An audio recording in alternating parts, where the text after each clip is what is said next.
अस्सलाम वालेकुम। मैं ग्रेड 4 की उर्दू टीचर मुस्मिरा। आज आप लोग का उर्दू लैंग्वेज का पीरियड था और हमने नरबानी उर्दू में सफ़ा नंबर 1 और 2 मुकम्मल किया है। आप देख सकते हैं उर्दू तहज़ीब की तरतीब में हमने तरतीब पर अलिफ हमारी जो मश्क थी उसको हमने तरतीब पर अल्फाज लिखे थे उर्दू तहज़ीब के लिहाज से पिछली क्लास में। ठीक है, आज हमने यहाँ पर बे वाली जो मश्क है हरूफ दिए हुए हैं, अल्फाज लिखे हैं 4 हरफी या 5 हरफी, तो हमने वो लिखे हैं। आप देख सकते हैं कि मैंने यहाँ पर लिख दिया है कि कौन कौन से हर्फ के 4 हरफी या 5 हरफी अल्फाज हैं। दाल से दादी, डाल से डॉक्टर, रे से राजा, जे से जाला, सीन से सलाम, शीन से शायरा, स्वाद से स्वाद, तुम से तोहफा, आइन से आइन।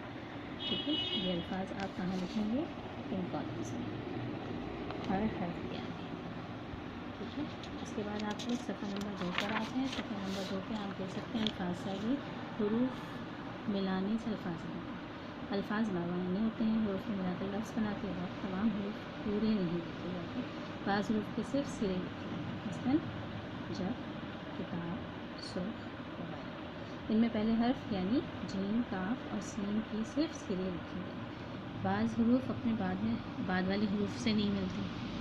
ये हर्फ कौन से हैं? अलिफ, दाल, ताल, साल, रे, रे, से, छे, वाव हैं। जब किसी लफ्ज़ में इन हरूफ के बाद कोई दूसरा हर्फ लिखना होगा तो अलग लिखना पड़ेगा, मतलब अब, दर्द, वक्त, जिंदा, रात वगैरह।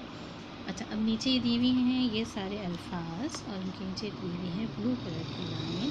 इस लाइन में आप लोगों को हर लाइन के अल्फाज लिखने हैं दोबारा।